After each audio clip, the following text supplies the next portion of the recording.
Hello and welcome to Anime School. In this series I'm going to be teaching you about the various big topics from the anime world. In lesson 3 we're going to be asking the question, what do anime sales mean? We like to use sales when talking about an anime for a bunch of reasons, to gauge how successful a series is, or to look at a possible sequel, a continuation, etc, etc. But what do these numbers actually mean? So in this video I'm going to explain what sales are and what, if anything, they mean. Normally when people talk about how well something sold, they'll be talking about the DVD and Blu-ray sales in Japan. Of course there are loads of other stats like TV ratings and box office revenue for films, but in this video we're going to be focusing on the Blu-ray and DVD sales. So what gives us the number that we talk about? Normally the numbers that we talk about are the average sales of the show.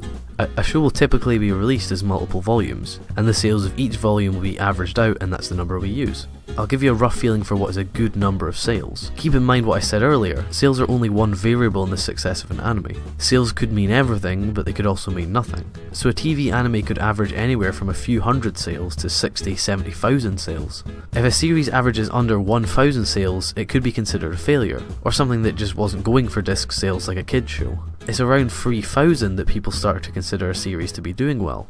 If a show starts to average upwards of 5,000-6,000, it's considered to be doing a good job. And then you have shows that average 10,000 to 20,000, these are considered quite successful, but probably have an already existing fan base from a light novel or manga. And from here on out you get really big shows like the Gundams, the Shaft shows and the KyoAni shows. Now like I said, these numbers are just rough digits to go through easily.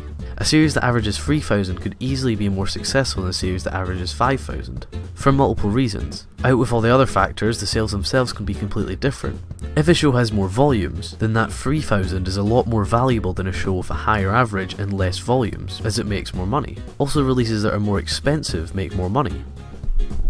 So what about looking at pre-order sales? Well, they're even more confusing than normal sales. Pre-order sales are taken from sites like Amazon to get a quick prediction of what the sales might be. But these are often wrong, can easily be manipulated and can't factor in other variables. You'll often find that pre-order sales are thousands away from the actual sales, but again they do work as an okay prediction. As you can tell, even when specifically focusing on one aspect of an anime release, there are countless variables that make everything harder to read. At the end of the day, the number of sales a show makes doesn't tell you much without any other knowledge. But sales are a good way to get a general feel for how a show done, and they make a good starting ground for looking into other variables. So I hope you now have a slightly better understanding of anime sales and the industry in general. If there's something you'd like to learn more about, please do leave a comment with a suggestion. And if you like this video, please do share it around and click the like button. You can watch more videos by clicking on the screen and subscribing. So thank you very much for watching, and I'll see you in the next lesson.